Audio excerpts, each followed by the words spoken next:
क्षमा बड़न को चाहिए, छोटन को अभिमान। का विष्णु को घट गया कि भृगु ने मारी लात। मित्रों, आप देखते होंगे कि बात बात में लोग झगड़ा करते हैं और बड़ाई करते हैं। मान बड़ाई के पीछे पूरी दुनिया पड़ी हुई है। अगर चार लोग बैठे हैं और वहां कोई दूसरा एंट्री मारता है, और अगर संजोग से कोई आपसे उम्र में हो या पैसे में हो या पोस्ट में, अगर वह छोटा है, मतलब भौतिक जगत की दृष्टि से देखा जाए, अगर वह कमजोर है तो लोग उससे झगड़ा कर लेते हैं और मारा पीटी तक कर देते हैं। कहते हैं कि मैंने आया और तू मेरे लिए कुर्सी नहीं छोड़ा। झगड़ा करते हैं, उसे जो है बहुत ही शासक देते हैं। आप देखे होंगे इस समाज में जात पात की भी लड़ाइयाँ हैं। कई जगह तो ये भी देखा जाता है कि कई लोग ऐसे मारा मारी कर लेते हैं कि यह जो है अमुक बिरादरी का है और मैं अमुक बिरादरी का हूँ, मैं आया तो ये कुर्सी नहीं छोड़ा। इससे भी लोग आपस में जो है द्वेष करते हैं और झगड़ा करते हैं। कहते हैं कि मैं बड़ा हूँ, मैं बड़ा हूँ। मैं की मदिरा पी पी के लोग जो है पागल हाथी की तरह पागल हो चुके हैं और कहते हैं कि मैं बड़ा हूँ। तो मित्रों, वास्तव में बड़ा है कौन? इस पे जब हमारे ऋषि मुनियों ने रिसर्च किया कि आखिर वास्तव में कौन बड़ा है, इसी तरह एक बहुत बड़े ऋषि थे, भृगु ऋषि। उन्होंने बहुत पहले ही इसका रिसर्च किया कि आखिर बड़ा है कौन और किसको हम बड़ा करें। बड़ा होने का आखिर क्या है? वो जात से बड़ा है, सुंदरता में है उसको बड़ा कहा जाए, या कि खूब धनवान हो उसको बड़ा कहा जाए? आखिर किसको बड़ा कहा जाए? या बहुत किसी को बात बात में जो है दबा देता है, जलील करता है, वह बड़ा है? आखिर है कौन? तब भृगु ऋषि और उनका जो मंडली था, बहुत थे उसमें, महापुरुष थे, उन्होंने विचार किया कि आखिर देखा जाए। तो उन्होंने तमाम जगह गए। कथा लंबी हो जाएगी, मैं मुख्य बात बताता हूँ, सार बात पे आते हैं, बताता हूँ कि उन्होंने जो है कैसे इसको साबित किया। तो उसी बात को जो है एक बहुत बड़े कवि हुए रहीम दाई, उन्होंने इसको बहुत ही सुंदर ढंग से वर्णन किया।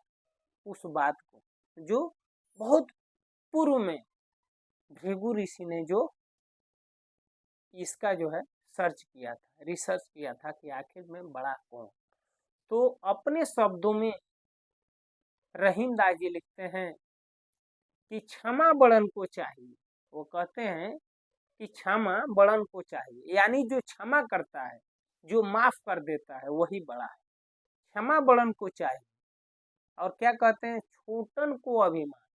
जो कहता है कि मेरे आने पे तुमने कुर्सी पे नहीं छोड़ा, तो वो कहते हैं कि वह छोटा है जो अभिमान करता है।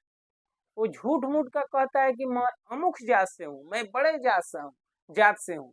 अगर ऐसा जो कहता है, अभिमान करता है, तो रहीम दास जी कहते हैं कि वही वास्तव में छोटा है।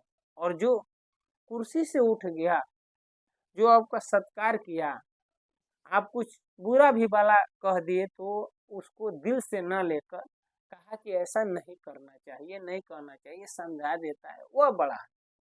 और और यानी समझाने का मतलब है उसने क्षमा कर दिया, यानी क्षमा बड़न को चाहिए। जो क्षमा करता है वही बड़ा है।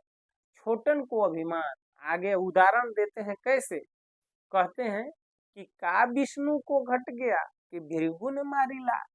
भगवान जो है विष्णु, जो त्रिलोकपति हैं, मायापति हैं, उनको कहा गया है लक्ष्मीपति हैं, उनको किस बात की भाई दुख है? उनको क्या नहीं है बल ऐश्वर्य सब कुछ तो है ही है, वो स्वयं नारायण है। लेकिन भृगु ऋषि ने उनको छाती पे लात मारा, तो उन्होंने क्या किया, उनके चरणों को पकड़ लिया और कहा कि भृगु ऋषि जी, मुझसे बहुत बड़ा अपराध हो गया, आप आए और हम आपका सत्कार नहीं कर पाए। अतिथि का सत्कार न करना ये सबसे बड़ा पाप है। वो उनके चरणों में गिर गए। तब भृगु ऋषि ने समझ गए कि भाई ये तो सबसे बड़े हैं, और उनके चरणों में भगवान के गिर गए। तो यानी वहां कहते हैं कि का विष्णु को घट गया, भृगु ने मारी लात।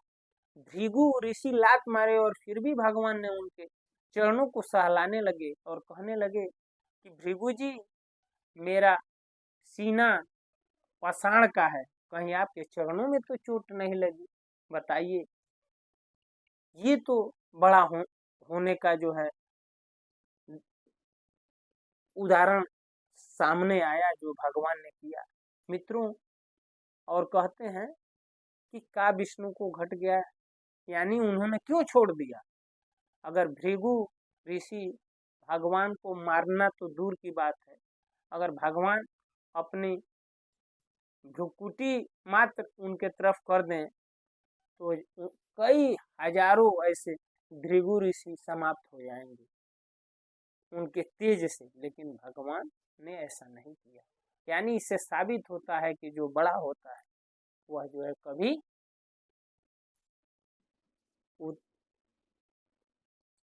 उदंडता नहीं करता, यानी वह कभी जो है अपने आप को अभिमान नहीं करता। मित्रों, आज इस वीडियो में इतना ही। अगले वीडियो में फिर मिलते हैं, तब तक के लिए हरे कृष्णा, राम राम जी, नमस्कार, प्रणाम।